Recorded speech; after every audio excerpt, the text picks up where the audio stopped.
యథా కృష్ణదేవరాయः విజయనగర మధ్యే సర్వ సనాతన ధర్మస్య ప్రతిష్టాం కృతవాన్ ఆదర్శ రాజ్యం కృతవాన్ తథా అస్మాకం అభినవ కృష్ణదేవరాయ మహోదయः పవన కళ్యాణ మహోదయः అస్మాకం దేశే సనాతన ధర్మ రక్షణార్థం విశేష రూపేణ యశస్వీ భూయాతిథి ప్రార్థనాం.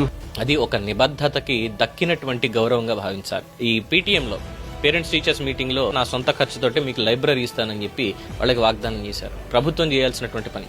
ఇలాగే కడపలో మనం చూసాం, ఇంటిగ్రేటెడ్ కిచెన్ ఏదైతే ఏర్పాటు చేస్తున్నారో దానికి సంబంధించి ఆయన వ్యక్తిగత నిధులు, అలాగే ఆలయ నిర్మాణానికి సంబంధించి కావచ్చు, ఇలా ప్రతి దాంట్లోనూ ఆయన సినిమాల మీద వచ్చిందో, పార్టీ విరాళాలు వచ్చిందో, ఆయన జీతాన్ని కూడా అనాథ పిల్లలకి ఇచ్చేస్తున్నారు పిఠాపురంలో. ఇలాంటి పనులన్నీ చేస్తున్నారు కాబట్టి గౌరవంగా అభినవ కృష్ణదేవరాయ అనేటువంటి బిరుదుని వారికి ఇవ్వడం జరిగింది. అంటే సద్గురువులు ఇచ్చినటువంటివి రాయి మీద చెక్కినటువంటి అక్షరాల్లాగా, మనం రాసుకునేవన్నీ ఇసుకలను నీళ్ల మీద రాసుకునేటువంటి రాతల్లాగా ఎప్పటికప్పుడు మారుతూనే ఉంటాయి. ఉప ముఖ్యమంత్రి పవన్ కళ్యాణ్ గారికి అభినవ కృష్ణదేవరాయ అనే బిరుదు రావడం తెలుగు వారికి కూడా గర్వకారణం.